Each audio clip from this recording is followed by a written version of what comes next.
Hello everybody and welcome to the stream. As always, my name is Shogun Shin and you are the audience, and it is Wednesday, January 27th, and we're doing something a little different. It's the new year, it's the year 2021, and so with that we are bringing back the C+ podcast. That's right, you all wished for it, you all wanted it back, I saw it in the comments, I got ads all the time. Bring back the C+ podcast, and guess what? Hex and I, we listened to you, and so we're back. We're adding some extra stuff. Hex got a bunch of topics because he actually planned for this, and I am a lazy piece of shit. And so, welcome back to the C+ podcast. As always, this is a regular day in the life, slice of life podcast, variety talk show that my buddy Hex and I both do, which apparently, fun fact, we are on a first name basis. So, from there on out, I will refer to Hex as Dakota, because apparently that is his name. that is where we're going now. Hello, Dakota. How are you today? I am doing good. It was a pretty chill day at work. We made $185 in 3 hours. That's pretty good. That's pretty. No, decent. that's not. Okay. That is very, very that's bad. Pretty awful, man. I'm used to doing $1,000 hours. Ooh, wow, that sucks. Yeah. That's really bad. So, Dakota and I are playing some more Monster Hunter today, just because we play Monster Hunter on Mondays, and I play this game a lot, he doesn't, and so we're playing a little bit of catch-up so that we can, when we get back to Monday, we're just ready to really hit the grindstone, and we don't have to do nearly as much catch-up, so we can get to Elatria and all that good stuff. So so we can actually, like, enjoy the game. Yeah. And not just do the mindless, repetitive, lame stuff that's probably not super entertaining to watch. Yeah.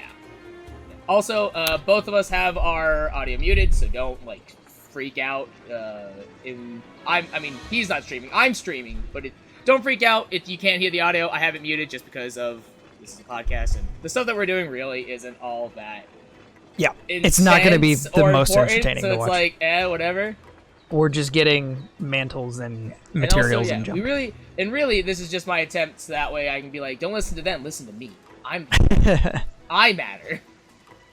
You know, I'm just realizing, since mine says the C+ podcast featuring Hex and Shin, it's gonna be, like, now that just feels awkward. Yeah, see, I had to, like, rearrange all of my stuff to accommodate the game capture.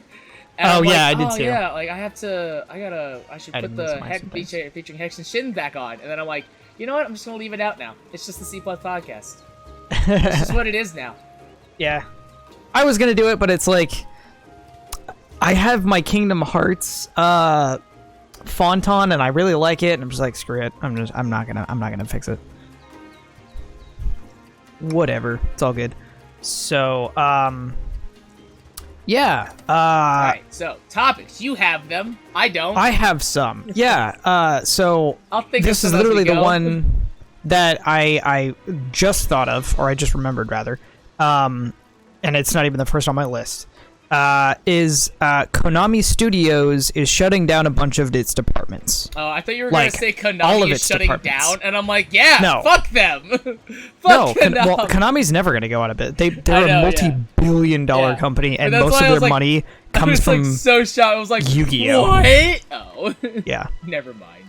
It's not even the pachinko machines that they keep sinking money into. It's Yu-Gi-Oh! Look, they really want to make those pachinko machines. And Yu-Gi-Oh! Isn't even good right now. I stopped playing because their ban list was dumb. Like, it was fine. Like, it did what it needed to do, but it was dumb. Anyway, yeah, so there was a lot of talk for a while that, Konami was either going to do a reboot of Metal Gear Solid, or they were going to do either bring back Silent Hills with Kojima, or that they were just going to completely reboot Silent Hill and all this other stuff. And then people were like, maybe Sony is just going to buy those properties. And then it's like, no, Konami doesn't care. They're just going to keep re-releasing or doing remakes of games, but none of the ones that we want. You know, which is pretty unfortunate. I just had a thought, literally as you were saying. I paid attention to all of that, but something I just had a thought just now that if I silence my game audio, then no one can hear you on my end. Ah. It's fine. I just unmuted, but just say what you just said again. Well, no, because it'll help me in the edits. That way I can dub over it. But right now in the stream, people who watch, it's like he's just sitting here silently, like no one can hear you, and I'm just talking to myself. Good job. Yeah, which is also a thing that That's why I didn't silence the audio last time, like when we used to do the podcast. That was a side thing. So say what you said again and just repeat it, because I'm like 75% of that did not record. Okay. Well, okay, so Konami Studios decided to shut down most of or all of their development departments or are in the process of closing a significant portion of their, like, what people are assuming is their video game development departments, which is unfortunate because there was a lot of talk and rumors, because it was literally only rumors, that they might be doing reboots of Silent Hill, of Metal Gear, or potentially bringing back, like reviving the Silent Hill project with Kojima. But it looks like that is not going to happen. And I had even heard, or rather read, some places that they might, or they were considering having Sony buy Konami, but that's not a possibility. One, because Sony doesn't actually have that kind of money, because Konami itself is a really wealthy independent company. And they make too much money off of Yu-Gi-Oh! And it's a problem. It makes me sad, because all I want is like another Silent Hill game, especially one directed by Hideo Kojima. Yeah, as someone who is currently playing through Silent Hill, I will say that it is a very interesting game. Like, I think it's a game that I think it still holds up relatively well for the most part. And just imagine one of those by a modern, in the modern age, by a good studio and a really, like, even if you've never played Metal Gear, people still know Hideo Kojima. He's a very, like, smart dude. He knows how to tell a story. Even if it is overly complex and dumb, he can still tell a good story. So yeah, I'm hopeful that things are going to go well for the consumer, and that it won't just be, all right, well, we're completely done making video games.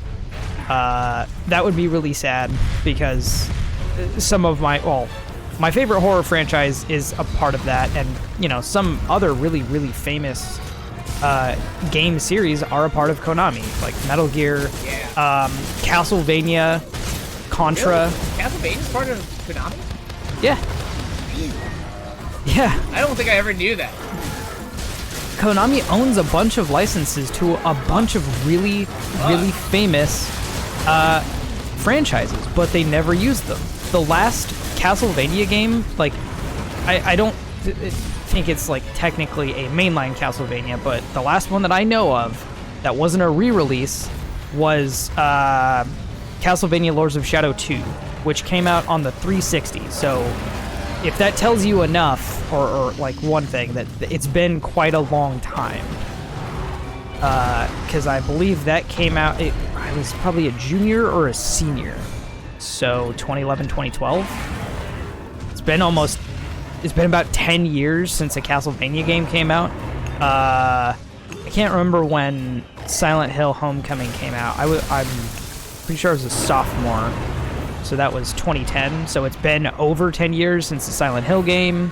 It's been about 2 years since a Metal Gear game, if you're counting, what's it called? Metal Gear Survive, even though most people don't count Metal Gear Survive. So, you know, they're not really doing much with their IPs. I mean, and granted, it's their IP. They don't have to be doing anything with it. Like, Lucasfilm doesn't have to do anything with Star Wars, but it's like you have these things that people love and people want, and could easily help make you profit and stuff. Yeah, exactly. It's like, it's weird to like think that they're just kind of sitting on a gold or right? potential gold. Like, I mean, even if they're bad, people will still buy them. People still okay, and that's not necessarily the case for Metal Gear Survive, because that was made at a point where people were really upset at Konami because of what they did in regards to not only Metal Gear Solid 5, but to Hideo Kojima himself. People were really pissed about it. So, like, that's not a good example of, hey, they'll buy it no matter what.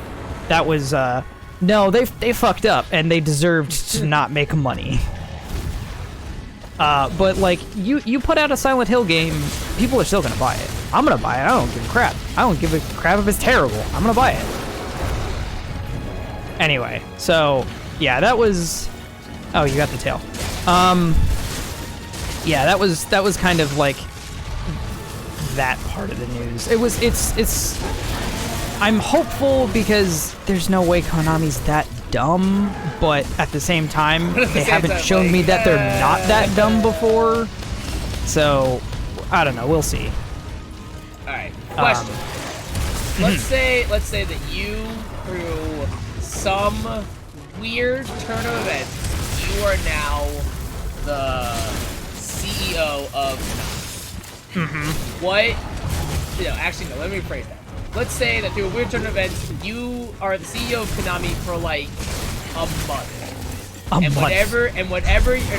Actually, no. Let's shorten it down to a week. All right. And whatever you say, Konami has to do it. Okay. What are you gonna do in that week? Like, what are your like executive orders per se?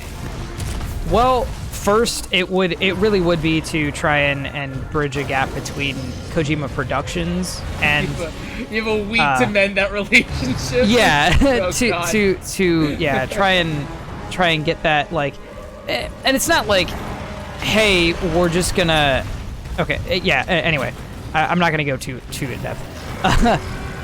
Try and mend that relationship just so that you can get like a Metal Gear reboot. Or like a Metal Gear 6 that is like a direct sequel to 5, so that you can get the full experience, because that was only half of a game. Oh my god, can you guys stop fighting right on top of the tail? I've already. Well, I never got the tail. Oh, yeah, that's it. Yeah. Reboot Silent Hill, whether or not that's with Kojima, because another big part of the whole Silent Hills wasn't just that it was Hideo Kojima, it was that it was also Guillermo del Toro. Oh, was it? Yeah, he was also a part of it. I don't know to what extent he was a part of it, but I know he was there. And unfortunately, with all that happened with Konami and the issues that came up from the cancellation of Silent Hills, Guillermo del Toro said he would never work on a video game again, which is really disheartening. But that's okay. It's weird. Well, it's first of all, it also wasn't true, because he worked with Kojima on Death Stranding. But still, like, there's no, like, that it still left a sour taste in his mouth. Right. Yeah. So I wouldn't blame him if he stuck to that even after the Death Stranding thing. And then, it's really just revive all those amazing franchises. Like, do an amazing 2D Castlevania. Something that can give Bloodstained a run for its money, because Bloodstained is great. It's beautiful, and it is made by one of the, I don't know if it's the original creator or what. I haven't played the whole thing, but give us a really cool, good 2D Castlevania game. The same thing with Contra. It, I don't know. There's a lot that I would do with a lot of different companies, like freaking Capcom. There's a lot of amazing fighting game franchises. There's amazing franchises that they haven't touched in years. Monster Hunter is doing so well for them that they don't have to focus on any other things, which is really like it's cool that they have the ability to take risks now because they're doing so well with Resident Evil and Monster Hunter, but they're not taking risks. They're just like, hey, we're just gonna keep releasing Resident Evils and Monster Hunter games, and you guys are gonna buy it because we have Evil and Monster Hunter. Yeah, because we have won your trust back. And it's like, yeah, but I'm still salty about frickin' Street Fighter V. So, you know, like, we're not entirely cool. But that's just me. I don't know. Like, I just want... I'm one of the few people among my friend group that's like... but we have to capture this, by the way. Yeah. I prefer 2D, like, sprite-based... fighting games. I've also I have an appreciation for just 2D games in general, because it gets to a certain point where graphics can only get so good, and it's like you're just trying to beat yourself out. But sometimes 2D sprites are timeless, whereas not all 3D graphics are timeless. Like, say what you will about loving Ocarina of Time or something, but it looks like shit. It does. I don't think anybody can argue it. Yeah, that's fair. I'm not calling it a bad game, it's just... You know, old graphics they're old. Yeah, what they are. I love Silent Hill, just and simply old. Man... the characters are very stilted. Yeah. The game is great, but the character modeling could use an overhaul or, you know, a remake or just something, anything. But a lot of 2D sprites they just last forever. That's why Castlevania Symphony of the Night is as popular as it is. It's not just because it's a great game and it's hard and it's Castlevania. It's beautiful. It's really pretty to look at. Frickin' people have played Minecraft every single day since it came out. It's not the most pretty game in the world. It can be, but it's also just like the simplicity of it, you know? Yeah. And I think that while I do love how this game looks, I think there's going to be a point in time where it's just like, yeah, this is just it's good, but That is something that I've always found interesting about video games, because it's like with a lot of traditional media like TV shows, movies, even music at times, where a lot of it you can't really see the age. Like you can, like, for some things you can obviously see the age. Yeah. But you know, for a lot of things in those mediums, they are like sort of timeless. But that could be both good and bad. You know, it's good because it's like, you know, you always have the classics and you can always go back to them, and it's like it's still the same thing, and it can still be a really transformative experience. But it's also bad because it's like, well, you don't really see the progress. You know, you don't really see it necessarily getting better / evolving per se. Film is one of the few. Yeah. Like, I mean, that being said, like shooting technique, like we still, or not everyone, but there are directors that do still use old techniques because they, you know, they appreciate what came before. But for the most part, film does move forward. Yeah, but like you said, it's like you can see kind of like the groundwork in which you know you would see in like older style movies. Because like you watch a movie like The Matrix, it's like the CGI in it is not the best in comparison to stuff that you would see today in other movies, but it's like it still holds up. It's just like, you know, it's still awesome and it's still groundbreaking. That is literally one of my talking points. Yeah, but so was but talking about the video Matrix. Games, that's funny. Yeah. But with video games, it's like I think with video games it's very interesting because no matter where you start with video games, whenever you look backwards, you can always see the evolution. You know? Yeah. Like I don't think sure. I've ever played a video game, let me rephrase it. I've never played a modern video game and been like, oh, I've seen this before, or I've never been like, oh, this is boring. I've always been surprised in a video game because it's like sometimes I've been surprised in a negative way. Yeah, well, I mean that's for anything. That's for anything. It's like there are some games that are released now. You're just like, Jesus, this looks like it could be played on the PS3. Yeah, but it's like a modern PC game. Yeah, but like for a lot of I think most modern video games, I think there's never a point where I'm like, oh, or I'm trying to phrase this correctly. I guess I'm always surprised by video games because I'm always just like, it can never get better than this. And then this is where we it peaked, immediately and then does. it always gets better. Yeah, I think that the current peak of video game visuals is Resident Evil 2 remake. Just using the RE engine in general, I think is the premier visual experience. And when I got Cyberpunk and I like it and it looks good, but I'm like, this isn't blowing me away. When I first played Resident Evil 2, I was like, holy shit. I mean, and I still feel like that. I don't necessarily feel like that with Cyberpunk. So speaking of Cyberpunk, I'm gonna actually shift to Cyberpunk for a second because I want to talk about Cyberpunk actually. I knew nothing about before Cyberpunk came out. I knew literally nothing about it.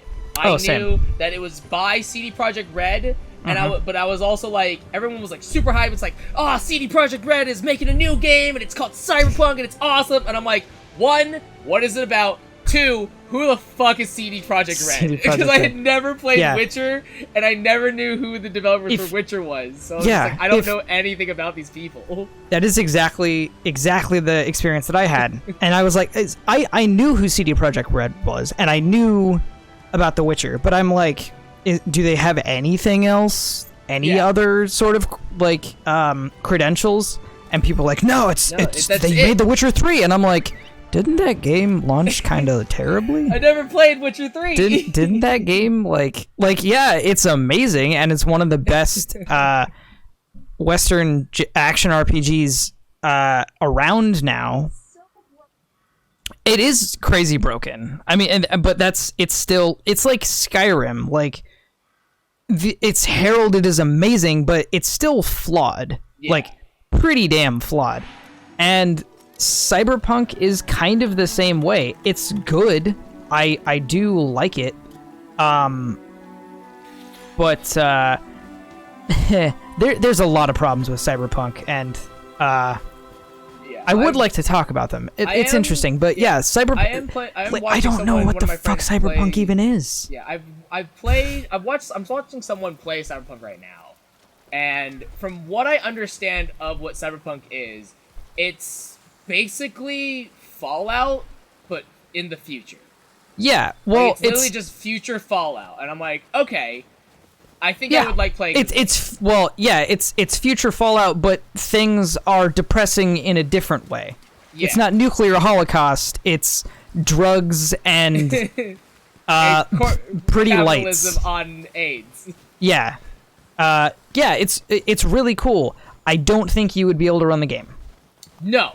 My biggest problem with Cyberpunk is not the game itself.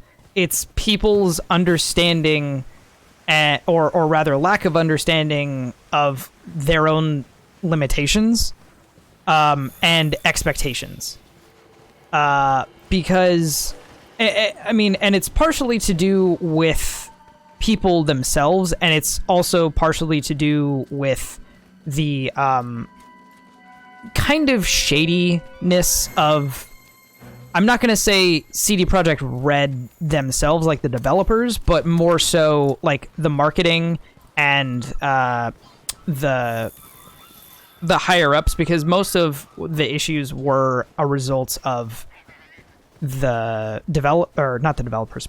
higher ups not letting the developers be truthful, because they knew that their game was going to sell like crazy. And it's mostly because the game never should have released on Xbox One and PS4 at all. Like, base game or not, I don't care. Like, or base PS4 or not, it just doesn't run. And they should have told people that.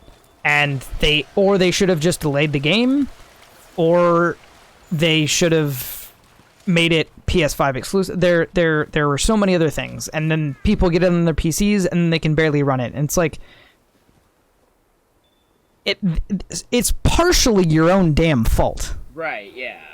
You just have such high expectations for a game that you know absolutely nothing about, from a studio that has kind of a rocky track record.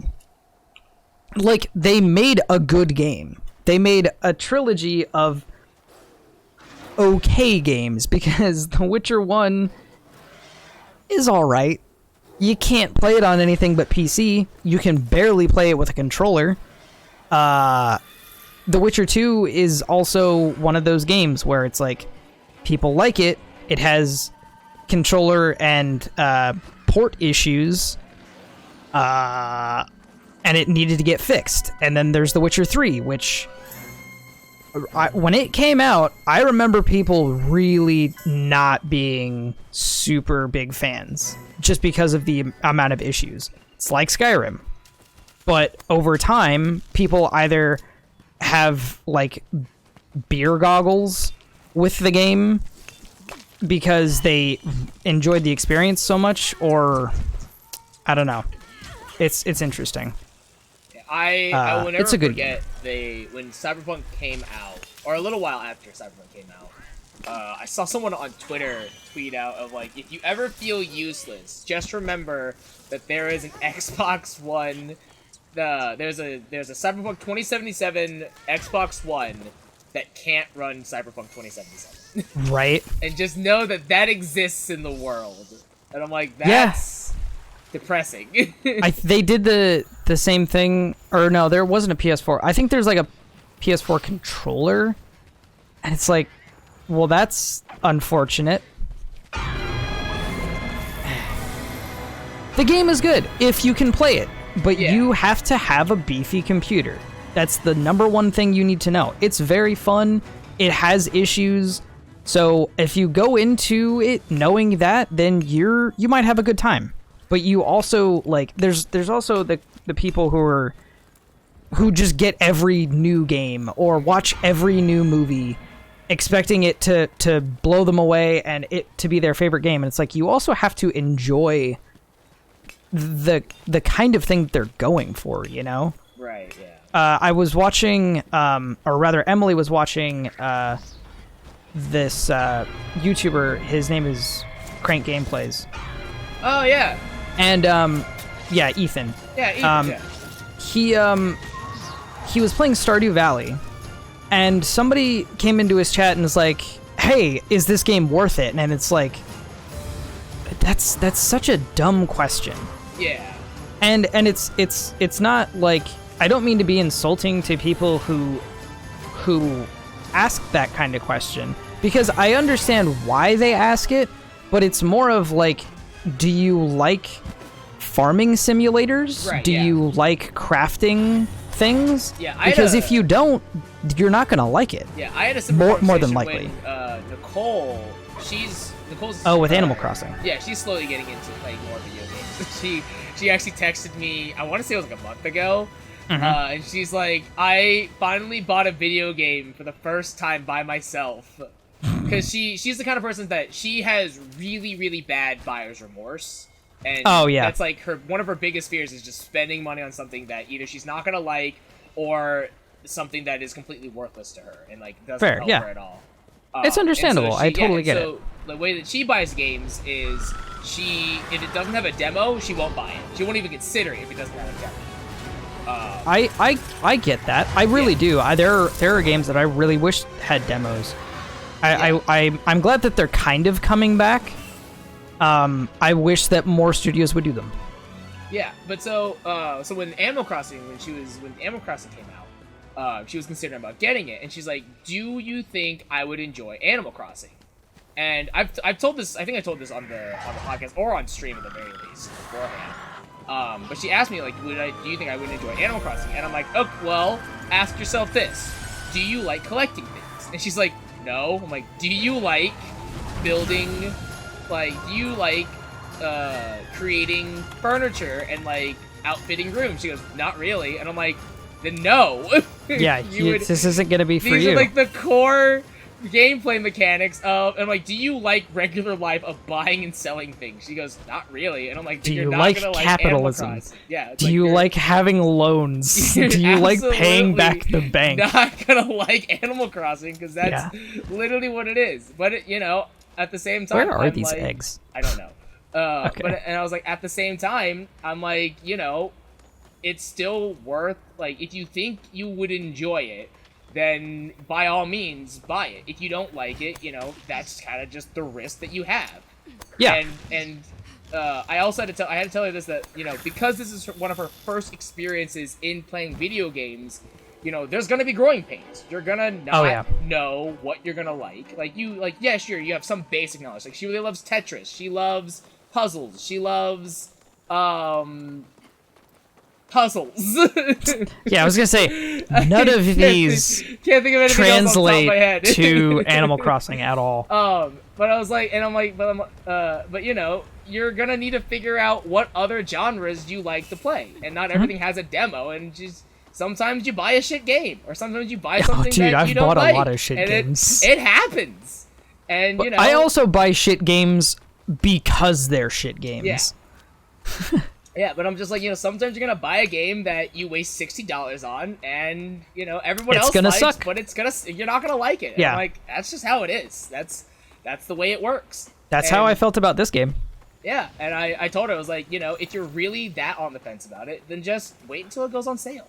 Like, it'll go on sale at some point, or you'll get a gift card, or it's like, whatever. Like, just spend it on it. It's like, all right, that way you minimize your losses and all that stuff. Sure. Oh yeah, but there's no point in getting a game day one. Yeah. There really isn't. Yeah, and I told her, I was like, maybe, who knows? You say you don't like all this stuff, but you'll play it and you'll be like, hey, this is actually super fun, which is exactly what happened. Sure, it gives her a little bit of anxiety when she misses like a week's worth of Animal Crossing in playing it, but that's just Animal Crossing in general. So yeah, it's literally designed to do that. I've stopped playing Animal Crossing because it was like a villager's birthday. I planned this too, which is even worse because I got the villager a gift and it's just sitting in my inventory. But I just stopped playing because I forgot to play it, and now it was like a week had gone by, and I'm like, I can't go back. They're angry at me. I know they are. My island's gonna be in disarray. I want to pull up so many weeds. I'm like, I can't do it. I just can't. Burned your house down because he's like, he forgot my birthday. Essentially, yeah. I'm like, that island's dead to me now. I can't go back, dude. It's rough. Yeah, there's that's something that's really important. Is understanding what you like, and being like, it's a good thing to try new things, but also like sometimes it's okay to just stick with what you know. You don't have to buy every new thing.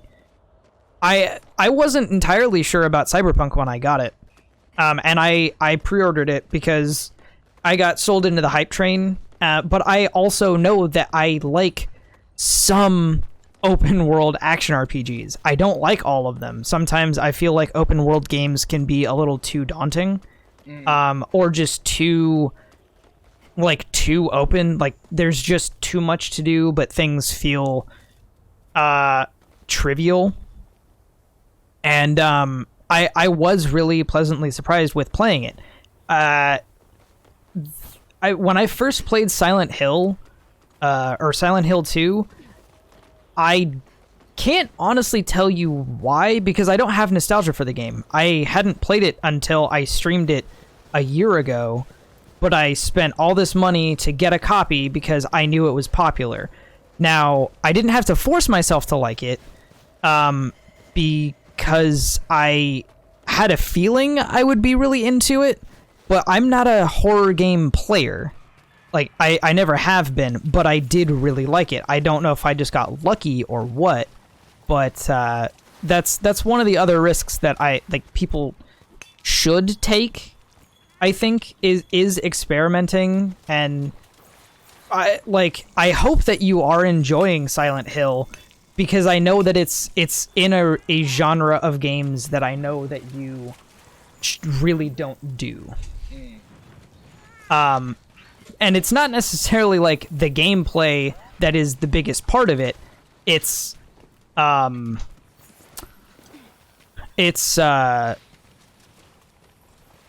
story and kind of how the gameplay, as crappy as it feels, is intended to be that way.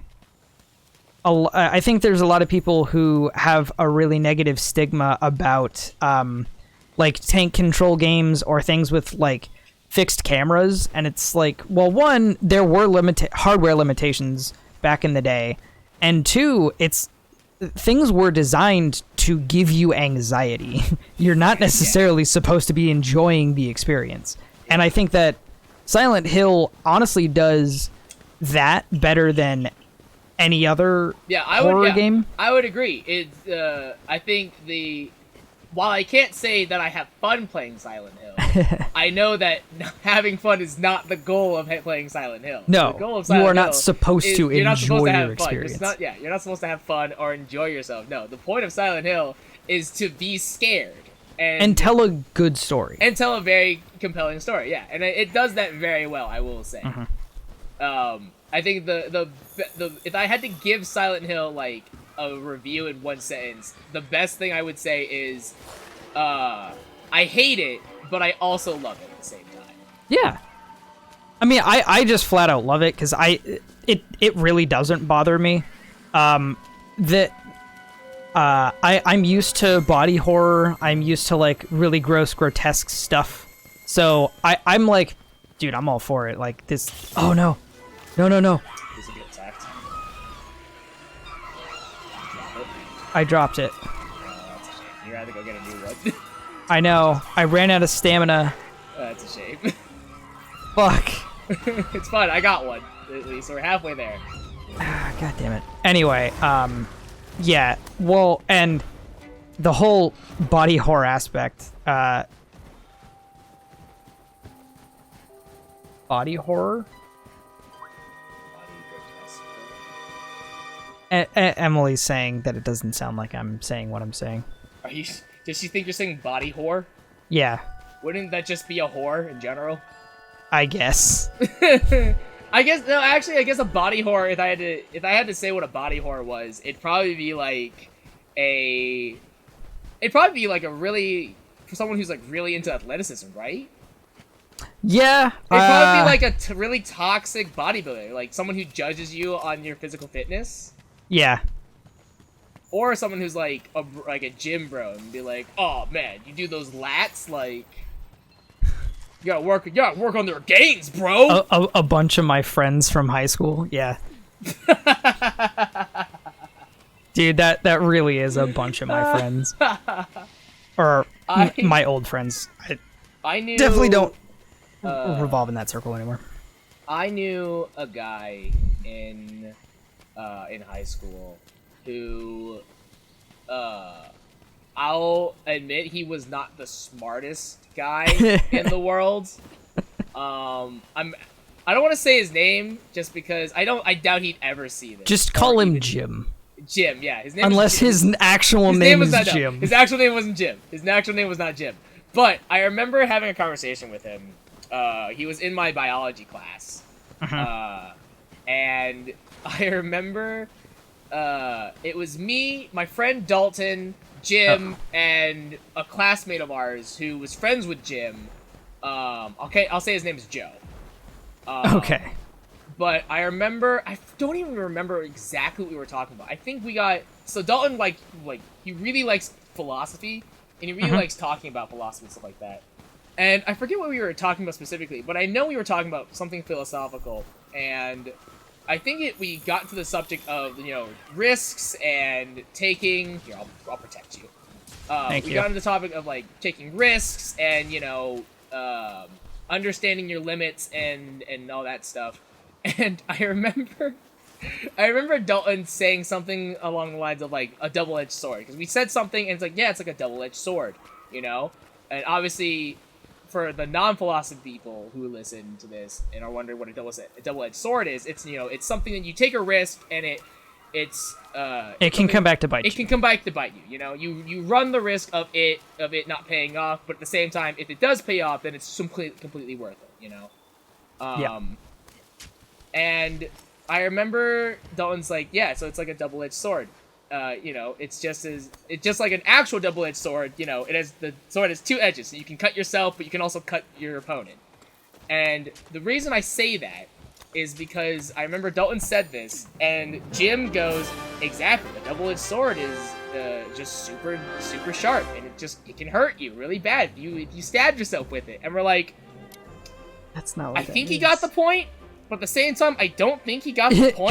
You're a little worried. I'm a little concerned. Yes, that is how a sword works, but also it's an analogy. Yeah, it's I think it's not meant to be taken literally. Yeah, it's I think he took it literally, but at the same time, I really don't know, and I'm a little concerned. And I remember we had this weird awkward pause, because we all had that thought of did he get the announcement? I don't think he got it. Oh my god, is he this fucking dumb? It's exactly. We're this guy's a fucking idiot. But we're whatever. I'll just move on. And at this point, I zoned out of the conversation. I know for a fact I zoned out of the conversation. But I remember when I tuned back in, Jim had said something. It was something that I forget. It was something that he messed up on, or it was something that he did that was it was an embarrassing story. It's aha, funny. And I remember I tuned back into the conversation, and I think when I tuned back in, I was trying to be on his side, but what I said apparently was not taken into that context, because I was because I think he said something, and I think he was trying to justify I was not in the wrong. It definitely wasn't my fault. But when I tuned in, I was no, it definitely is your fault. And I remember he looked at me, and I remember everyone else looked at me, and he's what do you mean? And I'm well, it sounds like what you did was kind of stupid. And he goes, I mean, yeah, sure, but I don't think I should be punished for it. And I go, you absolutely should be punished for it. Stupid. And there's a quote that I forget who it's by, and I think I have it in my Nightbot quotes. But there's a quote, and it's all the quote is it says it's stupidity should be painful. And I told this, and I'm yeah, no, you did something stupid, you pay the price, stupidity should be painful, then you learn. And he goes, oh, so you're saying I'm stupid then? And I'm I mean, I guess, in this context, yeah. And he goes, oh, so we're gonna have it that way? And I'll go, yeah, I don't, what's happening, what's going on? And then he's just alright, he bro's fronting on me, and so then he went on to this 5-minute tirade, just insulting me right there in front of all of us. Of just all right, we're gonna do this. I think you look kind of greasy. You need to do more skincare. You look fucking. I think I could beat you up here, right now. I think this is why you're a dumb little virgin. You're gonna die alone. And it's just he went on and on and on for a full 5 minutes. And once he was done, we just kind of all sat there, just dumbfounded. And I was dude, I was just talking about in your story, what you said, the thing that you did just had it done. He goes, oh, yeah, I was just kidding about all that stuff I just said. And I was just kidding. What the fuck just happened? Are we good? Yeah, are we, I don't, okay. That was, damn. I don't know where that came from. I am hurt. I've met too many of those guys. That was a large portion of my my baseball career in high school. Mhm. It was rough. I'm glad that I switched to tennis. That's all I can say. Speaking of tennis, real quick, man, I miss playing tennis. I do too. I have not played I was just tennis thinking about it in the other day. Years.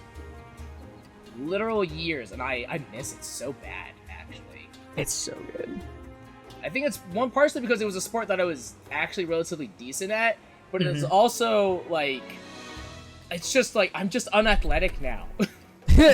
I don't do things anymore. I mean, I can't do things right now because we live in a world that's constantly on fire and riddled with disease right now, currently. Unfortunately. But that's getting better. But Sure. it's slowly getting there. We're getting there slowly. Yeah.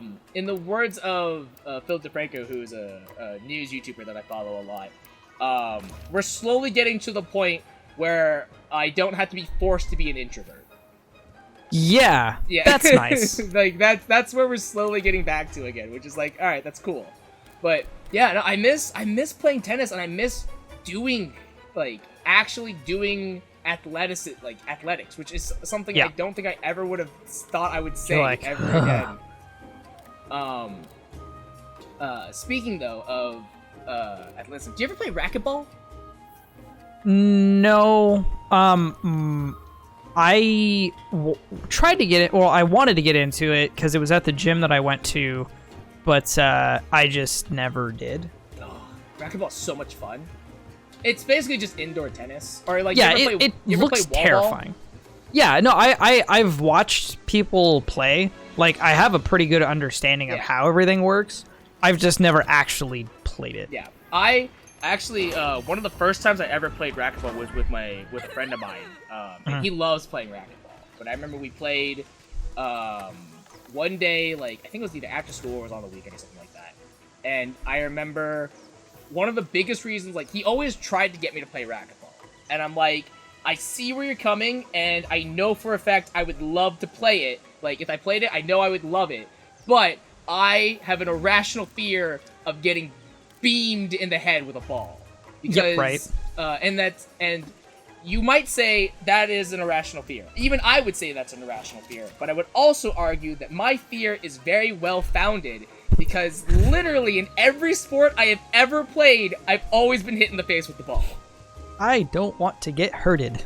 Like, literally, I've played throughout my entire life, I played soccer, basketball, softball, kickball, dodgeball, tennis, fucking tetherball, if you even count that.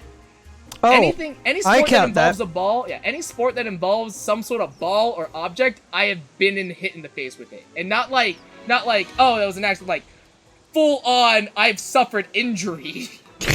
I remember there was, when I was a kid and I used to play soccer, I remember I took a full force frontal kick to a soccer ball, point blank, and it went right smack into my face. And I remember after that game, one of the parents came up to me and she asked if I was okay, because she was right there on the sidelines when it happened, and she's like, I just want to make sure, like, you don't think anything's broken, like, your nerves doesn't hurt anymore. And I'm like, no, it's fine, I'm okay. She's like, oh, thank God, I heard something crack when it hit you.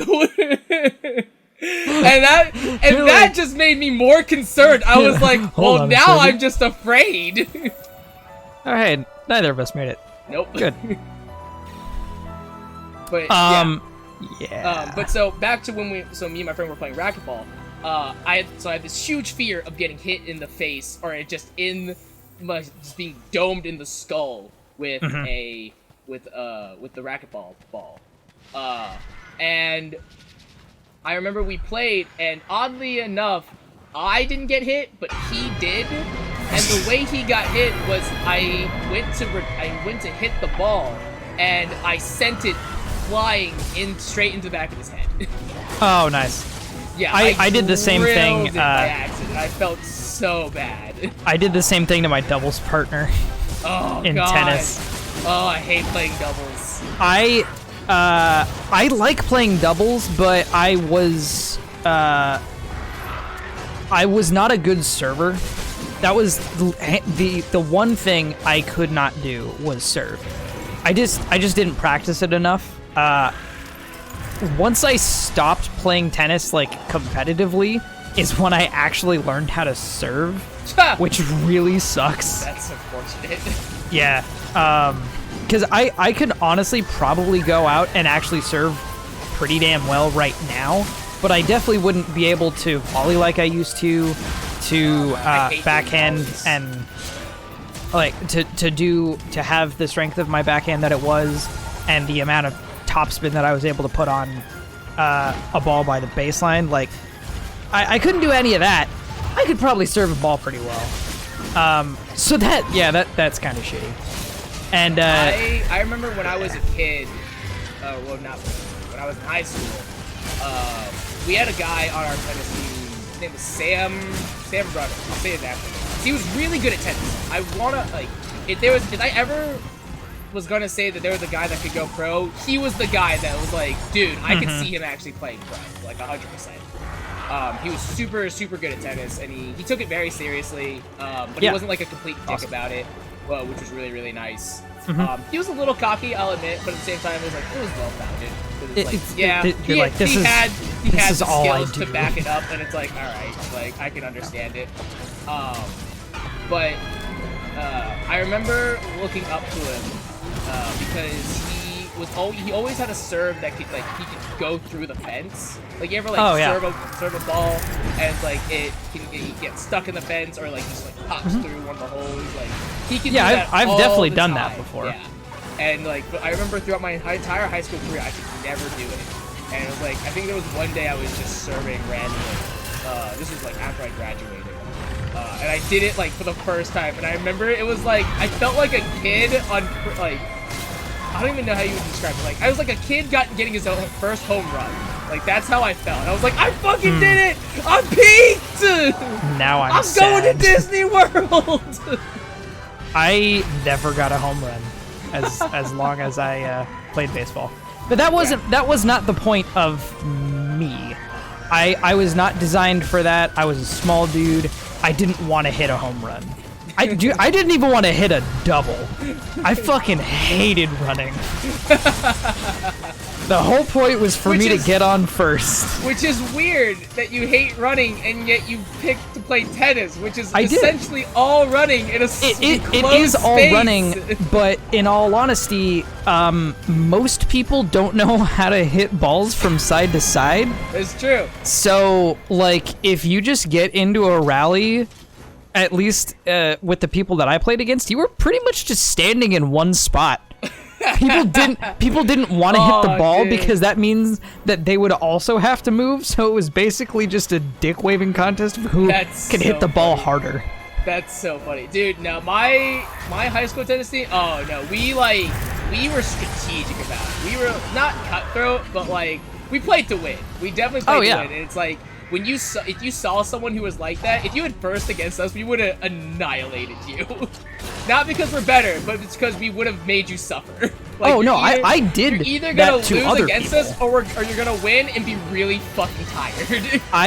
What I would do is I would just immediately charge the net and just start either doing drop shots. Oh, or we did that too. Or just getting really close to the net and hitting it as close to the outline as I could. Yeah, our coach would always constantly give us pointers of like, dude, that guy doesn't like hitting volleys. So you get up to the net, you fucking slam it into his fucking face. And we're like, all right, coach, got it. The whole reason I got into volleying was because I was reading Prince of Tennis. Oh, and my favorite character was Eiji Kikumaru. Because he was the dude who was like crazy fast and he like did acrobatics and stuff. But he did it all up at the net, and I was like, I want to be like that guy. So that's what I got good at. I got really good at volleying, and I am fast. I just don't like running because I get winded pretty easy. But when you're up at the net, like, yeah, you do have to run quite a bit, but it's small bursts. It's not like sprinting. Or like long distance sprinting. which baseball is considerably longer between two distances. So I was like, yeah, tennis is more fun. How long? So did you play primarily singles or primarily doubles? I played singles, or I played doubles the 1 year that I actually played tennis competitively, like for school. And then, except for my first tournament is when I played singles. Okay. Like my first actual tournament, he's like, "Oh, hey, I'm gonna have you play singles," and I'm like, "Okay." I have no actual experience in this, but you know, like, I played singles matches against my friends, so I wasn't like super uncomfortable. I was just, I get competition anxiety, like I always have. It's why I don't play like competitive video games anymore. Yeah, you have trouble performing sometimes. I get it. It happens to all guys. Yeah, I really do. Just I get not like panic attacks. I just get really big adrenaline spikes, and it kind of fucks with my head. Right. Anyway, so yeah, I was mostly a doubles player when I actually played, but I do prefer singles because it's just you against one other person, and it's really just like, hey, who's smarter? It's not who hits the ball harder, it's who is able to capitalize on all of these other things. And it's I was good friends with my doubles partner. Like, I had known him since we were in first grade, but we didn't communicate like at all. Good. Because the thing, you weren't good at the thing that most you're supposed to do. Yeah, like, I mean, we did communicate, but we also had very different play styles. I was really aggressive, and I was more athletic than he was. That's not a slam on him. I was just more athletic, I was faster, but he was a lot smarter than me. Especially with like game sense. He's always been incredibly smart. And so like it was just an interesting dynamic. It was fun, and we actually had a really good record. We were like 9-3 or something. We didn't actually play a whole lot of games because Portland rains a lot. Yeah, that'll. And you have, like, indoor courts? No. What the Portland fuck? only Makes has no sense. Portland only has one indoor court, and you have to pay for it. That's so weird, especially like, I don't know, maybe Portland's just not big on the tennis. It is during the summer. If you know that you're in a city that's raining enough, I think you would invest more, or to accommodate for that. Or plan for that. Portland is not a sports city. Yeah, like we have the Blazers, but which is really weird. So we have the Blazers, we have a professional sports team, but I would say that we have less like just basketball players than we do have baseball and tennis players. We have quite a few soccer fields too.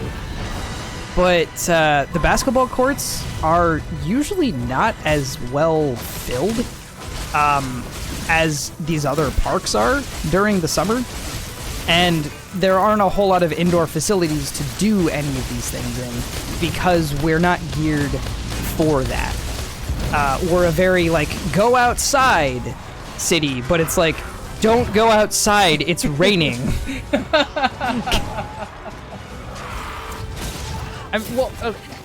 That goes without saying. Okay, a lot of conflicting messages here, Portland. Yeah, it's great, and we have a very beautiful city. You just gotta really visit during the summer. Yeah, it's great when it's not raining. Yeah, which is 70% of the time. Oh, it's like 80% of the time. Like, even if it's not raining, it's still gray. It's just sad. Yeah, we get a solid, beautiful 3 months out of the year. But those 3 months are honestly some of the prettiest I've ever seen. Ooh, a gem. By the way, I give you we probably have 20 seconds before that Shrieking Legiana comes to kill us. Hey, there it is. Yep. Yeah, but the Shrieking Legiana is the one that we were working on the most. Yeah, so, I also really, really, really wish that I could go back and play tennis again. Hell, I would go back and play baseball again. I would really like to. There's, I've been getting, as you know, I have been more into baseball lately. I've been, basically the entire year I have been playing, a baseball video game. It's been a lot of fun. It has reinvigorated my old interest, which has now turned into a pretty big passion. I really enjoy watching, listening to, and understanding more of baseball. But I feel the same way about tennis as well.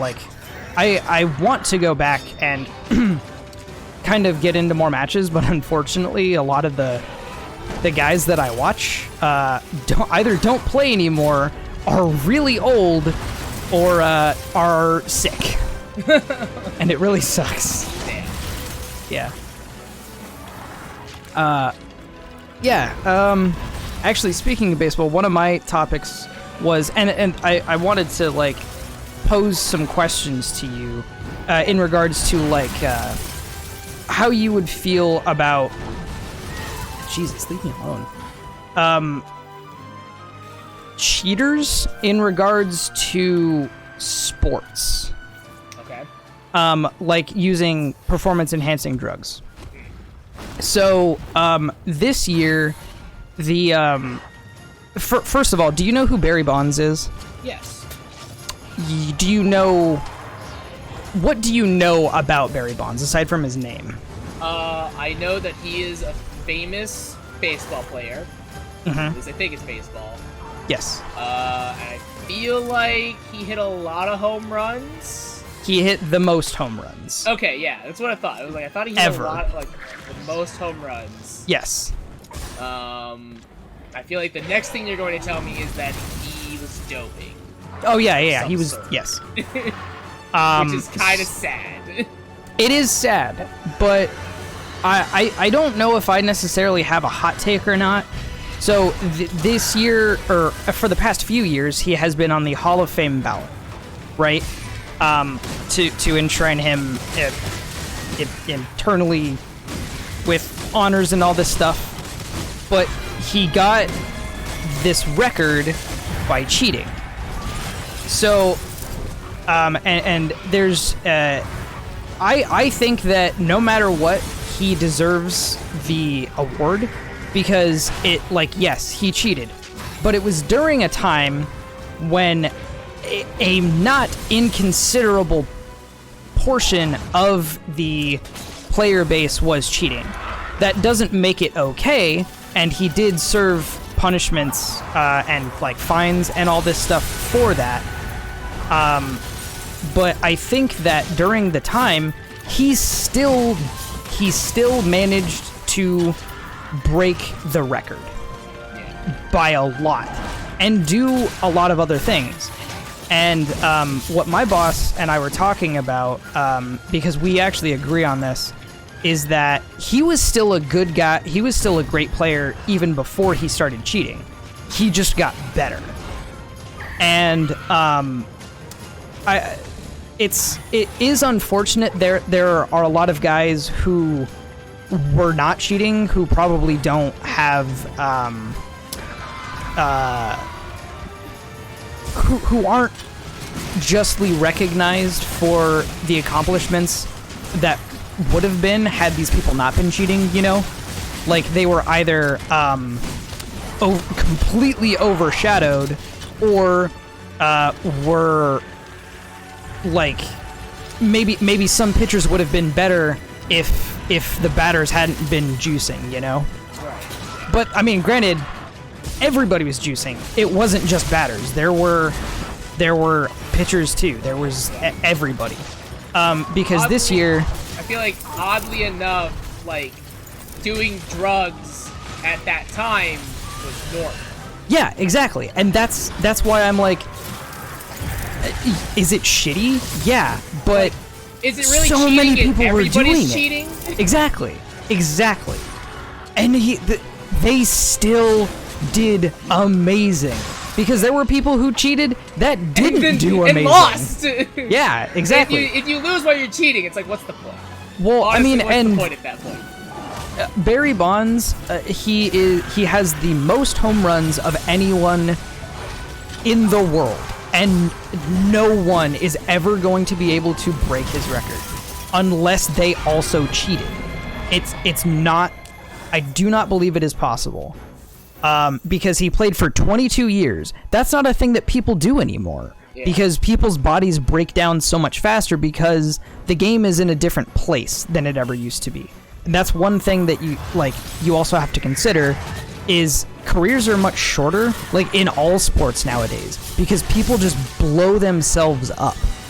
Because this is all they do. They train for this their entire lives, so their bodies are spent much faster. Tennis, soccer, any number of sports, whatever it is. And PEDs, some people use them just to be able to stay like in the game, not just to be good. There are a lot of people who do that. Anyway, back to what I was saying is like, yeah, nobody's gonna beat his record, and if anything, you let him in and give him a little asterisk or something. So what would you do, and like how would you feel about like people doing that in a sport that you like to enjoy like watching or participate in competitively, or like what would you feel about like esports or something? What would your perspective be on that? Well, I think... Oh, shit. Hello, Daria. In this context, it is, like, I am a little confused. Because it's, like, it is awkward to think that, you know, the only reason, technically, that he got this record was because he cheated. Mm-hmm. Now, that being said, you know, like we talked earlier, you know, if everyone's cheating, is it even considered cheating at that point? And yeah. And I mean, you could argue that, you know, not everybody's doing it. Obviously, I'm sure there are people who at that time played, you know, without cheating, without having to go do drugs and stuff like that.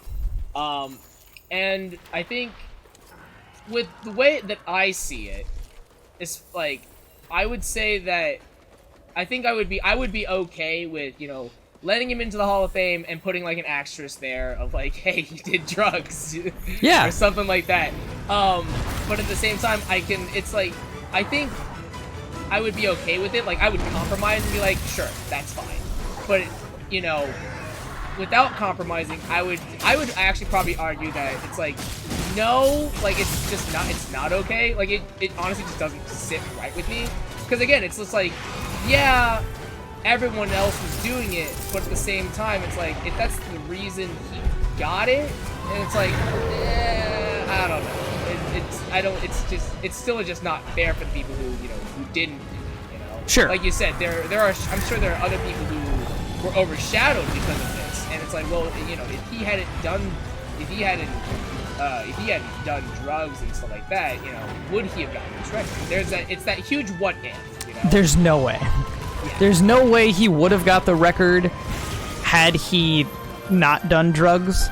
He probably would have gotten close. He was, like I said, he was still really good. Yeah. Regardless, but there's no way he would have done what he did. Yeah, and you know, like being that good, it's just like it's that stipulation. It's like he only got to this point because of the drugs, and it's like it just loses that authenticity. Sure. In which I think to be accepted into a thing, into a place like, you know, any sort of Hall of Fame, like you need that sort of authenticity, and it's like taking drugs and enhancing yourself like that. It just, for me, it just doesn't sit right. But again, Yeah. but at the same time, it's like, but that's just me being like, no, fuck that, I ain't compromising. But at the same time, Yeah. it's like, well, you know, if I'm not nearly as I'm not as radical about this than other people. So it's like, you know, if you said he got the most from doing this, it's like, all right, I'll take that asterisk at the bare minimum. There's actually a guy, and I don't. So there's a guy that got one of his home run balls. I don't know if it was his very last home run ball or not, or if it was just the record-breaking one. But some guy acquired it, carved an asterisk into the ball, and then sold it to a museum, which I think That's is good. the coolest thing ever. That's actually pretty good. Yeah, That's actually like really funny. it's pretty cool. I mean, and it's not Yeah. like so. Like, a lot of people even also if- have a I problem think with Barry even Bonds. If, like, you didn't induct him to the Hall of Fame, I think you should. It's still an achievement that's worth recognizing. At the very Yeah, least. he hit 762 home runs. Yeah, like at the That's very a least, fucking you don't lot. have to. Yeah, you don't have to induct him into the Hall of Fame, but you can at least recognize like dude hit a lot of balls. Oh yeah. Dude hit a Well- lot of home runs, and it's like that's still a worthwhile achievement. The really there's another aspect to it, and it's not just the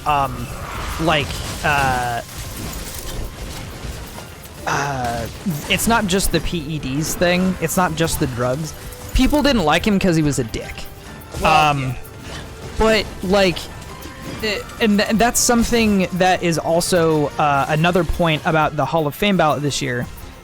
There were 0 people elected to the Hall of Fame, which I don't know if that has ever happened, but that sounds kind of weird because most of the people on the ballot are people who were in the mid 2000s, and the mid 2000s is known as the steroid era.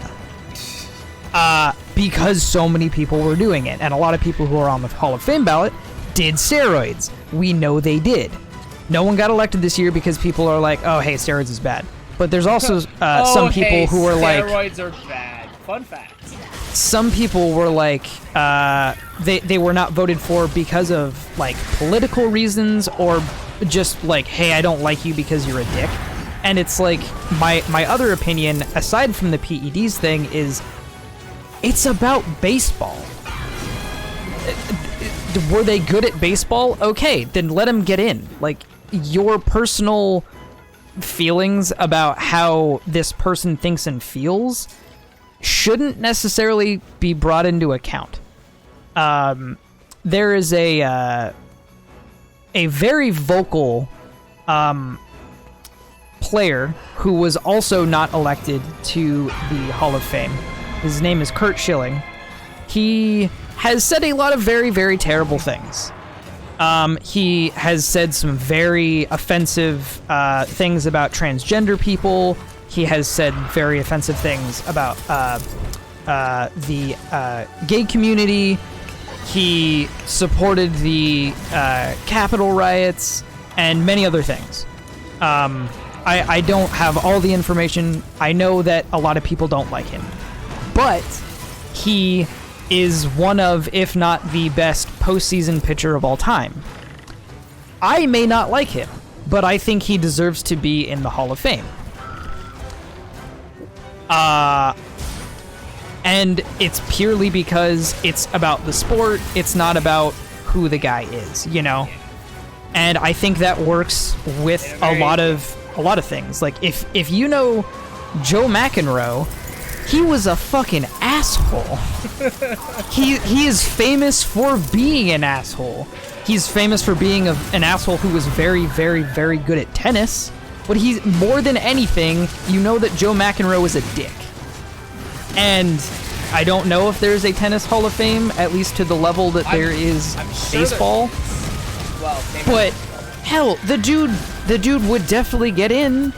Because no matter what his politics are, he's a fucking amazing tennis player, you know? And that's... Anyway. Yeah, I wanted to get your opinion on, like, how would you... What do you think about, like, that in terms of tennis or, like League of Legends? Because I know that there was a thing about people taking like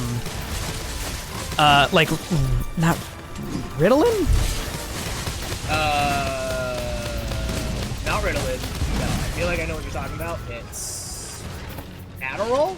Adderall, yeah, Adderall, or stuff like very that. Common. Very common. Yeah, it was definitely Adderall and some other like ADHD medication. Yeah. And because it's not like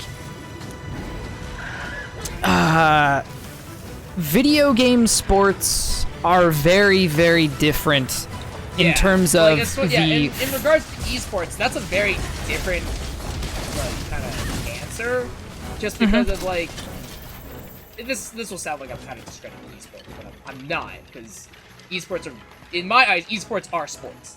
Yeah, almost they use a different different name. They are very hard. Concept. They are competitive. Yeah. It's just different faculties used. Yeah. But that being said, there's a lot less skill to... Okay, I can't say that. I can't say there's physical skill. A lot less physical skill. Yeah, I'll say that. There's a lot less physical skill when it comes to... Although finger dexterity is important. Yes, exactly. Yeah. But compared to playing... Your finger dexterity doesn't matter nearly as much in baseball than it does in playing League. Yeah. For sure. And I think in that regard of taking drugs and in an esports context, I think that is a little bit, I guess I'll say a little bit worse. Like, it's definitely not, it's not as accepted. Obviously, taking drugs in any sort of context for in sports is not accepted. But yeah, for sure. Like, I feel like with esports, it's, I don't even know, like, I don't know how to properly explain my stance. It's just like, I guess it's more accessible, I guess, because it's more accessible because it's more accessible to get into on a professional level, I should say. Like, sure. Comparatively, I should like. Getting into a professional physical sport, there's so much more that goes into it because, like you said, I don't mean to discredit in any way, because I have friends who had wanted or do want to go pro with video games. Yeah. I know but it's so much easier because all you have to do is buy a console, buy a computer. Yeah, be able to play the game and play the game and get good at it. As long as you can play the game very well, it's like you're set. You know, if you want to become a professional baseball player, since we're talking, you have to have a good diet. You have to be fast. You have to be a good defensive player. You have to be a good hitter. You have to do like so many other things. Like, I mean, you have to understand strategy. You have to understand like various different, many more things to be an amazing player than I think that you have to do to be a professional League of Legends player. Yeah. Now, if a professional baseball player went out and played against the best League of Legends player in the world, the League of Legends player is going to beat him. Oh, absolutely. Yeah. And it's not because because one guy is trained and he did really well to do this one thing. So it's not like a comparison of like, hey, baseball's harder, League of Legends is easier. Yeah, there are different things. Yeah. It's so hard to draw these comparisons because of you want them to be like cookie cutter, like this is good, this is bad, or they're both bad or they're both good. But it's like you're comparing literally two entirely completely different things. Like completely different things, and it's always so frustrating to talk to people, and it's like, oh, well, it's like, well, you said this about this. It's like, why do you say this is different? It's like, because it is. Yeah, it just 100% simply is different. My take on it is again, I think a little controversial because or would be considered, because the way I look at it is like of the way that the drugs are accessible, because there are a lot of people who have to take certain drugs to be able to function to a certain degree, because a lot of them are the way there's not like a brief pause. the way you said that it's more accessible to get the drugs, I wanted to argue, it's like, oh, so if he was able to, like, so if he was, like, snorting cocaine, that would be okay? If he got harder drugs, If he then got it's harder alright? drugs, then it'd be different. Yeah, if he was doing meth right before... Well, but, like... It's like a pre-game the intro. different... He's in the locker room just, alright! Ribbon top, boys, let's go! Whoo! The big difference for me is, like, steroids give you muscle mass. And they do. They just make you jacked. But there's no, like, brain pill. You know? Yeah. They're, like... There are drugs that help you concentrate better. Yeah. But there isn't anything that makes you necessarily smarter, I guess.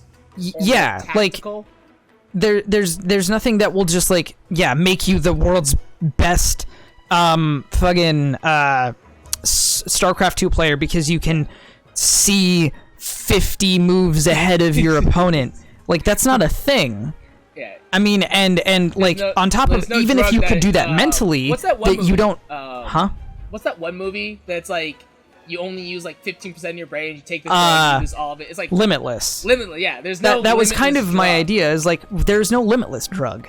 Yeah. Because not only like would you have to have an insane amount of mental focus and like understanding of the game, you also have to have the physical dexterity. So like that's the other thing is like, yeah, there are many portions to other sports where like taking steroids doesn't make you good. You have to also be good. Right. And that's why I'm like, I don't care. Were they like, you have to be good to get those records. You can't just take steroids and become the best player without still working hard. You know? And I... Huh?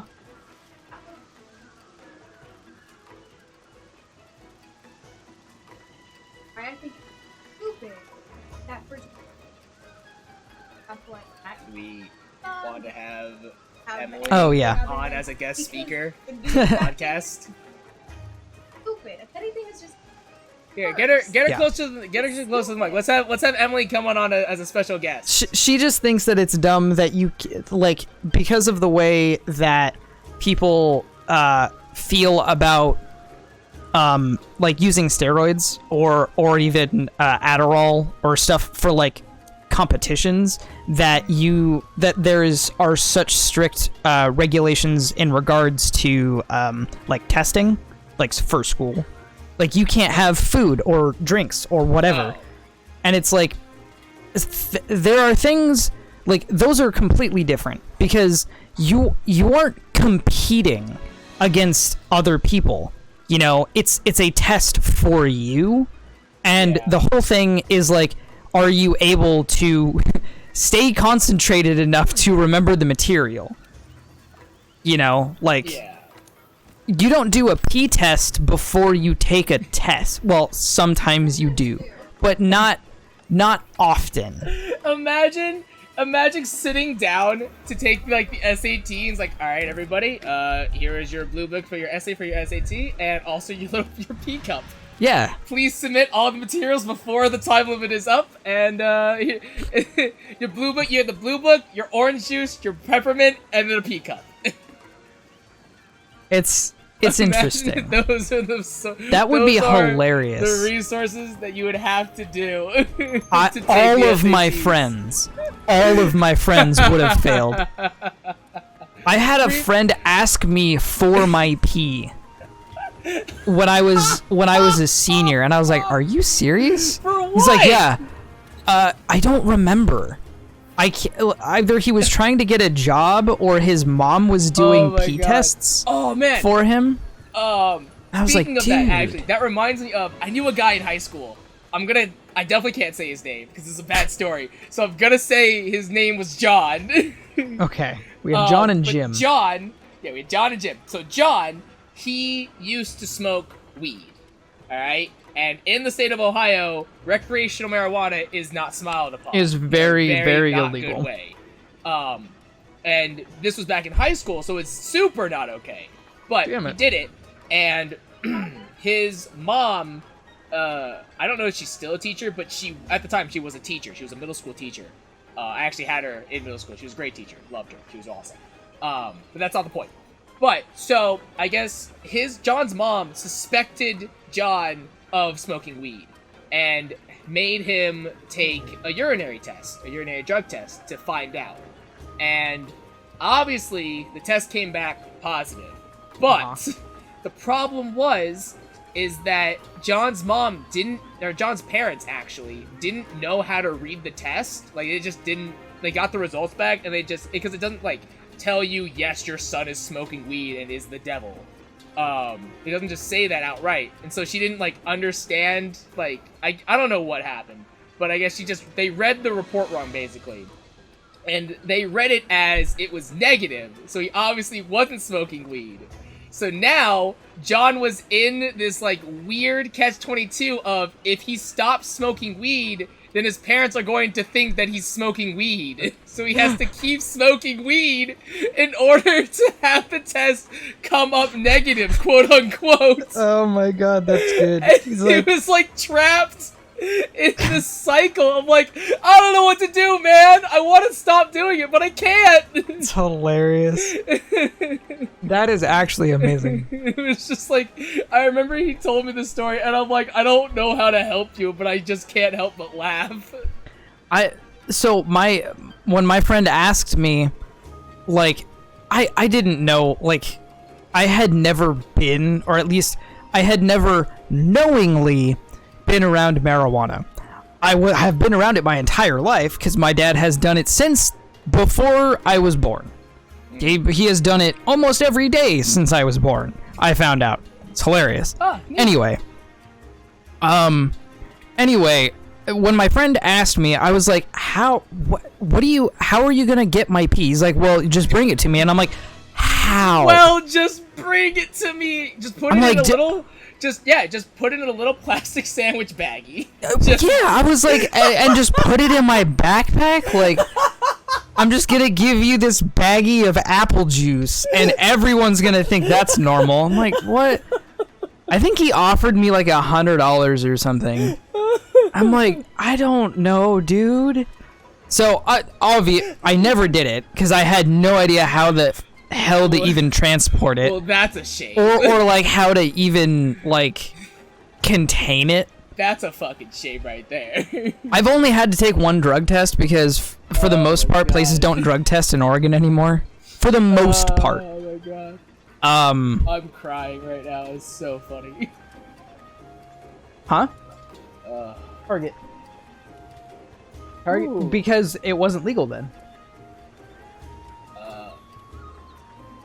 Kathy, I see that you have redeemed channel points, and I'm going to just refund those back to you because I do not want to have to sing during the podcast.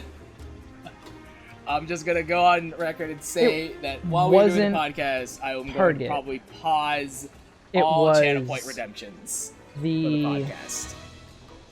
Well, yes, that would be funny. It was my engineering not right job. now. Engineering job. Oh my god. Yeah.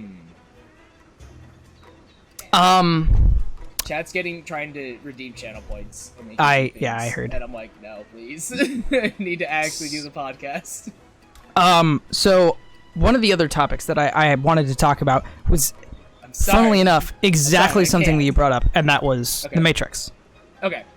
And especially switch gears from drugs and sports to the Matrix. Well, in all honesty, I can actually see some parallels there. It's fine. Okay. Shit's trippy, yo. Anyway. Actually, wait, let me think about this. I've never fully watched The Matrix. Yeah, neither had Emily until not all that last night and today. We watched the first two. And Emily says she is underwhelmed. And so you are the kind of guy that you can go back and at least I know that you are from the perspective of video games and appreciate something for what it was during its time. Yeah. Even if it has aged poorly by 2020 standards, you know? Like you liked the presentation of Final Fantasy VI, even if you hated a lot of the mechanics. Yes. You liked the story. The mechanics of 6 wasn't that bad. I thought you had some issues with some of the mechanics. I had to like think about it. It was some. I can't remember exactly what it was. I don't think it was 6. It may not. Well, maybe it was. I thought you were talking about how like menuing worked or like equipping stuff. I don't know. Oh yeah. Well, that was like for any old Final Fantasy. Menuing is like just a nightmare. Is a nightmare. It doesn't make sense. No. It doesn't make sense that I have to when I'm equipping I'm equipping the same type of item to multiple characters. Why the fuck do I have to go into a separate menu to remove the item and put it on someone else? Yeah. That is frustrating. Yeah. So Okay, yeah, you're right. Yeah. I really wanted Emily to see The Matrix because, well, one, she makes quotes about it from time to time, and she likes Keanu Reeves, and I was like, honestly, but I was like, it kind of was surprising that she had never seen the movie that he is arguably the most famous for. And on top of the fact that it is a good movie. Now, it has been a while since I've watched it. I still think it's a really good movie. It has definitely aged, and I think that the first one is the best one. I mean, I don't think there's a single person out there that would disagree with that. A lot of people really are not a fan of the second movie, and that those people who are generally a fan of the second movie are definitely not a fan of the third movie, which is weird because I actually like the third one a lot. Anyway, so this movie came out in 1999, which means it was shot probably in 97 and 98. And it is very much an over-the-top, cheesy action movie with some really deep philosophical ideas. Now, by today's standards, even those philosophical ideas are like, these are just kind of a part of normal life now. yeah. The idea that, like, the government is out to get you, or, like, machines are controlling the world, or all this stuff. It's weird to think that... I think it's very interesting to see those sorts of themes in older movies, and then, like, look at them in today's standards, and to think, when you first saw that movie, when that movie first came out, you're like, that's just an exaggeration. And you look today, it's like, that's a lot closer than you would think, unfortunately. Uh-huh. Like, for better or for worse, for better or for worse, like, sometimes it's close, and it's like, man. Yeah. Ouch. And that was definitely the feeling that I was getting. Is like, yeah, the action scenes are dated, and the slow-mo is... It, for me, is like, oh, yeah, that's fucking cool, but, like, it's not... It's utilized so much that it's like, okay, chill a little bit. But back in the day, that was insane. And a lot of the crazy... going into understanding how the movie was made, I was telling Emily about this, and it's like how Star Wars is not just famous because it's Star Wars, like, because of the world and stuff, but because of a lot of the things that came out because of the making of that movie. And the same thing goes for The Matrix. Because a lot of the camera work, the CGI, and like the action scenes changed how we do things in film today. The same way that Star Wars changed how we film things 40 years ago. And it's really interesting, even if the movie itself, script-wise, acting-wise, and even shot-wise, are pretty subpar to what we would expect today. But that's how progression and it's like movies get better, and it's definitely something I would recommend that you should check out, because it's really cool the way that they managed to blend like a philosophical story with just really dumb, over-the-top action fight scenes. But there's zero reason either of these two things should be together in the way that they are, because it's not like a deep kung fu movie where, the student has to learn to respect his opponent, or like understand the spiritual meaning behind what he's doing with his martial art, or he's trying to like save a family, or like some, I would say, cheesy, corny kung fu plotline. Yeah, there's no like wholesome message. The action does not have anything to do with the overall story whatsoever. It's just because it's cool. And I think that's awesome. I think that's really interesting. That's actually, that brings me up to a really interesting topic that I actually would love to talk about, in which I don't know how much you still have left, but I would say that we probably have like 10 minutes left. Okay. I don't know if we want to make this, I don't know how long we want to make this go. Because we're at an hour and a half right now. So Okay. I think maybe we could probably push it to 2 hours, so we have probably half an hour. I have one more talking point that I really want to get to, and then another one after that we could maybe get to. Point, because you and I have the same mindset of, sometimes you just want things in there. They don't have to have a reason. You just want them to be there because they're cool, or they don't have to have. There doesn't have to be like some grand scheme that that ties everything together. You and I have the same mindset of that, and I think a really good example of that is we both play Final Fantasy XIV online, which is an MMO RPG made by Square Enix. And there's a villain that in the second expansion by the name of Xenos, and he one is of my a villain favorite characters. And he's a very I can't say he's an interesting character because he really isn't, but he is, for you and I, we both really like him as a villain because his whole motive is he just wants to. He's a nihilist. Yeah, he just wants to destroy stuff. He just wants to fight things that are stronger than him, and that's all he wants to do. There's no reason for it. There's no, like, grand scheme. He's not trying to take over the world. He's just like, I just want to fuck shit up, and I just want to have it be a problem forever, because it's fun to me. One-dimensional characters can be more interesting than characters with insane backstories.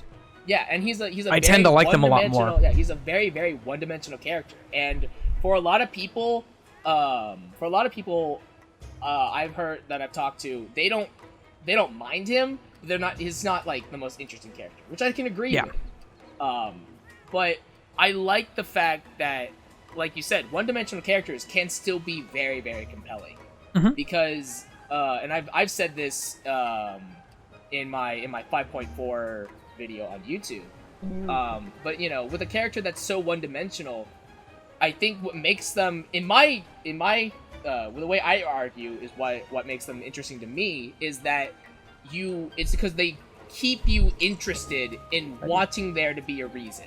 It keeps the viewer, rather than having in normal narrative, I would say, in normal narrative, it's the plot itself that is telling you and keeping you interested. It's the plot itself that is pushing you along this track, so that way you can be invested in the story. But with one-dimensional characters like Xenos and stuff like that, I would even probably argue with the Joker a little bit, in Batman and DC Comics, it's that one-dimensional character that you could either be like, he just wants to do whatever, and it's like that can be boring, but but I would argue that they're really compelling because it leaves it to you, the viewer, to be the one to push yourself through the narrative. It gives you more of a reason to explore it yourself and ask yourself these questions of, well, why is he doing this? You say that there's no reason, but it's like, well, there has to be a reason. It's like, not necessarily, but it makes you ask that question. Yeah, it makes you think. Yeah, and that to me is, in my opinion, that is one of the things I like the most, because for me it hits very close to home because of one of my favorite teachers in high school. His name is Mr. Gibson. there was something that he told me that leaves a very lasting impression on me, and it's that his job as a teacher was not to give you information. That's not a teacher's job. A teacher's job is to supply you with the tools and the knowledge, so that way when you are given information to make your own assessments and your own choices. And if you cannot do that, then the teacher has failed you. Yeah, that's what I was telling Emily. Yeah, and with those one-dimensional characters, like, it gives you the tools to be like, why? How? Who? Just all those questions, and it pushes you through this narrative because you want to know what these answers are, and the narrative isn't going to tell you that. You have to figure those out for yourself, and I think that, at least in a video game context, that can be very divisive because, you know, people play video games for various reasons, like any sort of media you consume. But for, I think, video games, for the most part, most people will play video games because they want to shut their brain off, they just want to chill out, they're tired, they want to escape the world. But, you know, other people play video games, like myself, I play video games because I love stories. I love the narratives that they can tell in an interactive sense that make me invested. Why the hell do we play Destiny 2 then? That is a game that I shut my brain off. In that case, that is a game I shut my brain off. Though, which is funny because you and I both like the story, or rather want to like the story. Another time, I want to talk about Destiny 2, but not today. Sure, yeah, that's fine. Maybe next time, but not today, because that's going to take a whole time. Yeah. Well, so you brought up the Joker, and the funny thing is, I know I can spin this into my last topic. So, the funny thing is, I actually think, like, I had a feeling you were going to go there too. Was he would be the perfect, like, example for me of being like, yeah, he is just like Xenos, except for, unfortunately, I think that the direction that DC Comics has been taking the Joker is fleshing him out more, making him less and less, like, spontaneous. They're giving you justifications for what he's doing, or giving him a backstory, or, like, being really tragic about it. Like, no, just he's the Joker. Don't make him sad. You're not supposed to relate to this guy. It's like a lot of people, when the Suicide Squad movie was coming out, and everybody's like, I want a relationship like the Joker and Harley Quinn. It's like, no, you fucking don't. No, you don't. No, you don't. Are you no, an idiot? You absolutely don't. That is entirely the point. And if you, like, there's a lot of people who are like, I do like the sorry to cut you off, but I do like that we live in a time, like, I'm very proud that we live in a time where we can understand and we can recognize that sort of relationship dynamic really is not good. Yeah. You know, like, there are moments where I'm really proud to be a human, and there are, unfortunately, nowadays, there are a lot more reasons where I'm very not proud to be a human being. But for sure, those are one of those moments where I'm like, yes, we've evolved. Like, we've figured out that wife beating is bad. We deserve to live on this planet for at least a little bit. So one of the biggest examples, everyone knows that the relationship between Harley and the Joker is toxic, and it's not like the thing that people don't grasp is that, or at least don't get enough of an understanding of, is that Harley leaves because she also realizes that that's not okay. Yeah. And it's like, there is literally zero. There is nothing romantic about their relationship because it is entirely toxic. It's 100% bad. And I hated the Suicide Squad movie, but I didn't actually dislike the Birds of Prey movie as nearly as much as I thought I would. I actually really liked it a lot because it's just about moving forward. And it's just a bunch of girls being badass. Like, I think that a lot of it is forced, and not enough of the characters are written in the way that are necessarily recognizable as those characters. the acting was actually pretty good across the board, but like that's the thing that I'm noticing about a lot of people and like the big pop culture boom with comics and superheroes or supervillains is a complete misunderstanding of how you are really supposed to interpret the character. I mean, and every character is open to the reader's interpretation. That's the point. Like, these writers are telling stories for what they want to do, but it's up to you to decide how that impacts you and how you understand it. But 110%, you are not supposed to sympathize with the Joker. 110%, you are not supposed to think that this is a relationship that you want. This brings me into what I wanted to talk about, which was the X-Men. Okay. And how the X-Men were written in a time when the civil rights movement civil rights were being the civil rights movement was around the same time. The mutants were an analog for racial division in the United States. And it's unfortunate that Marvel distanced themselves from mutants, and it wasn't because, hey, we don't want to be political. Like, if you know anything about comic studios, is they are very political. People thinking that they aren't or get mad when there is politics involved means you are clearly too stupid to understand, or you're way too sensitive. Right. Like, again, regardless of what side you are on, it's like they're political. Like, if they don't agree with your views, don't read the comic. It's fine. Like, you don't have to. You have the choice to not read what you're reading. Like, if you don't like something, just don't consume it. Yeah, it's not hard. It's not a difficult concept. Just leave it be. Like, I was reading reviews every week. Wednesday is usually New Comic Book Day, so I go onto a site to see what the reviews are for some new comics, and there was this guy that wrote a review for an issue of a new DC series called the DC. Hold on, it's right here. Okay.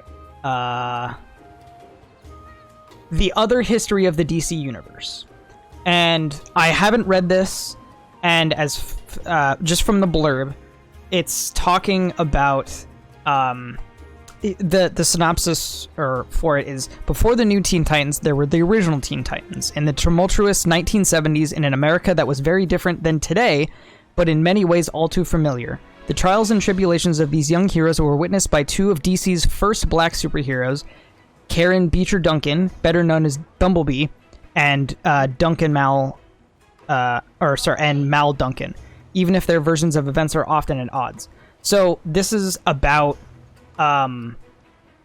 two historically black characters in the 1970s, which is very important for black history and American history and human history. And the story was written by John Ridley. He wrote the screenplay for 12 Years a Slave, which is a very famous movie about, again, a very historically important time for U.S. history, black history, and human history. And there was this guy who wrote a review of this and was like, of course the black screenwriter only writes about black characters. And it's like, holy shit. Are you this stupid? Like, yeah, of course. Yeah. But, like, that's a good thing, because you get real perspective. You get a person who understands what that is like and is able to put their real world experiences into a powerful story, and especially someone who has literally done that for millions of people very famously in a very, very popular and famous movie. Yeah. And so, like, with the mutants and the X-Men, people misunderstand their role, I think, in Marvel. Especially, like, Wolverine and Cyclops, and most famously Wolverine and Cyclops, I think. Because of the way that people think that Wolverine is just the big burly Hugh Jackman guy. First of all, he's 5'2". Yeah, Hugh Jackman is surprisingly short. No, Wolverine. Oh. Hugh Jackman is like 6'2". No, right, you're right. But people think I get them confused. People think that because of how big Hugh Jackman is, that that's normal. Wolverine's no, he's tiny. Wolverine is surprising. He's a very small Canadian man. Yeah. That's another thing that people don't realize is that most of the X-Men are aliens, like not U.S. citizens. Yeah. Because they weren't supposed to be. And people resonate with these characters because they represent different aspects. Even if Nightcrawler isn't an Asian guy, anyone who it feels out of their skin or out of or awkward in their skin or out of place in the world that they live in, were able to connect to these characters because the world around them didn't accept them. And these characters came out post World War II, so there was a lot of animosity between a lot of different people in the world, and they're very interesting. Now, the early Stan Lee stuff, super boring. Honestly, can't recommend you read it, but I've been reading some of the stuff by Chris Claremont, which is like the revitalization and the creation of most of the X-Men that we know now. Because Wolverine was not originally on the X-Men. Nightcrawler was not originally on the X-Men. Colossus. And a slew of other ones like Rogue and Storm. All of these were creations by Chris Claremont. Well, not Wolverine, but other... Wolverine was created in a Hulk comic, but that's different. We're not going to talk about that. Anyway, like, the original mutants were created because they were, like I said, an analog for civil rights, people who were discriminated against. But, like, the real famous X-Men, like the ones that I mentioned before, Nightcrawler and Colossus and stuff, none of those guys are from the US. Most of the new team is people of like various different backgrounds. Storm is from Africa, Colossus is from Russia, Nightcrawler is a blue-skinned dude from Germany. Yep. And I would highly recommend you read them, because while the stories can be a little dry and very campy in its writing, they're really important. And I think that, going back to what you were saying about how The Matrix and movies like that reflecting on stuff from back in the day really reflects on how things are today. Because reading those stories is like, holy damn, we're still dealing with this shit. Yeah. And those stories that I'm reading were written in 1975. That's a problem. I told you I could bring everything back. Hey, nice. I managed to do it. Woo, very nice. Yeah, I would highly recommend reading the X-Men. I'm very much looking forward to reading some of the 90s stuff, because that is the generation and era of comics that I love the artwork of, even if I'm not necessarily a fan of the storytelling, because for the most part, storytelling in the 90s wasn't the best. But holy shit, some of the best artists ever came out of the 90s. And it's really cool. So, yeah, I don't know how much X-Men you've read. I'm pretty sure Not you've a lot. read more than I have. I've read... I can literally count. I've read like 10 issues of X-Men in my life. As far as like actual X-Men published comics, like comics that are specifically published as X-Men, I would say none. Actually. Oh. Most of the X-Men stuff that I have read is usually by proxy. So like X-23, New Wolverine, The Death of Wolverine. Fucking so Avengers Wolverine. Shit. Yeah, Avengers, like any sort you of read the Avengers Wolverine, and cameo that's pretty much like it. I read the Wolverine. I read a little bit of Old Man Logan, but that's not terrible. Like it's canon, but it's like not canon. It's yeah, it's like it doesn't really deal with the X-Men specifically, so like it doesn't really do anything. And so my knowledge of the X-Men is honestly just pure by proxy from other stuff that I've read. So you should definitely check it out. Not a lot. Because in all honesty, I was the same way. I didn't read All New X-Men, or sorry, not All New X-Men, All New Wolverine, and I didn't read X-23. I read the Weapon X graphic novel, and Wolverine Origin and Origin 2. Don't read Origin 2; it's horrible. And like just Wolverine comics, but I had never read X-Men, and like it gives you a good idea of who the Wolverine is, especially when you stack him up against how different he is in the movies, which is where most people think they know Wolverine. Oh yeah, I get Wolverine. He's like Hugh Jackman in the movie. He's nothing like Hugh Jackman in the movies. It's the same thing with Batman. It's like Batman's nothing like he is in the movies. Yeah. I think that the most movie accurate version of, or comic accurate version of any movie character is Tobey Maguire's Spider-Man. And people probably would hate on me for saying that because they're like, "Oh no, it's Tom Holland." It's like, "No. Tom Holland is Miles Morales." Yeah. That's all Tom Holland is.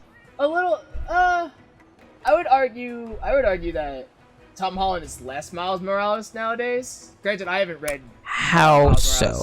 It's just like from what I've seen in what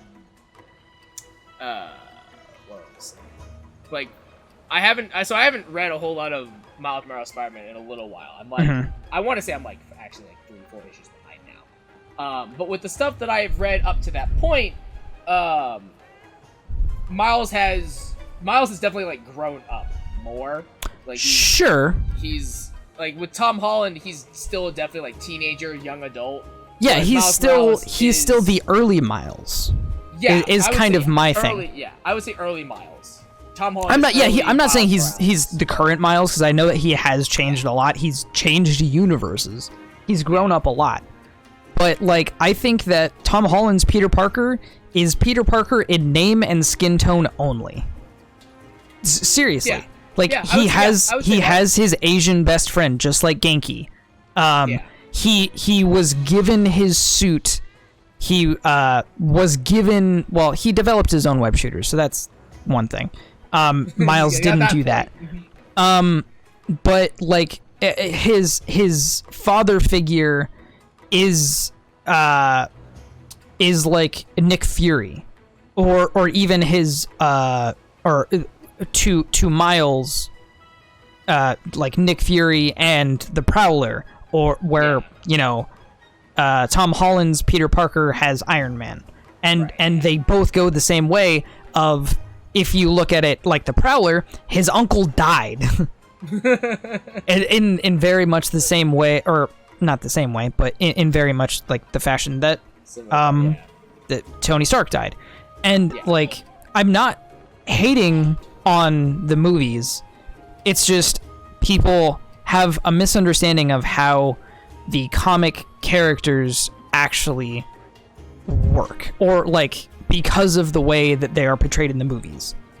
Right. Because Miles is he's a modern Spider-Man. He deals with more modern young kid problems than Peter Parker did in 1963.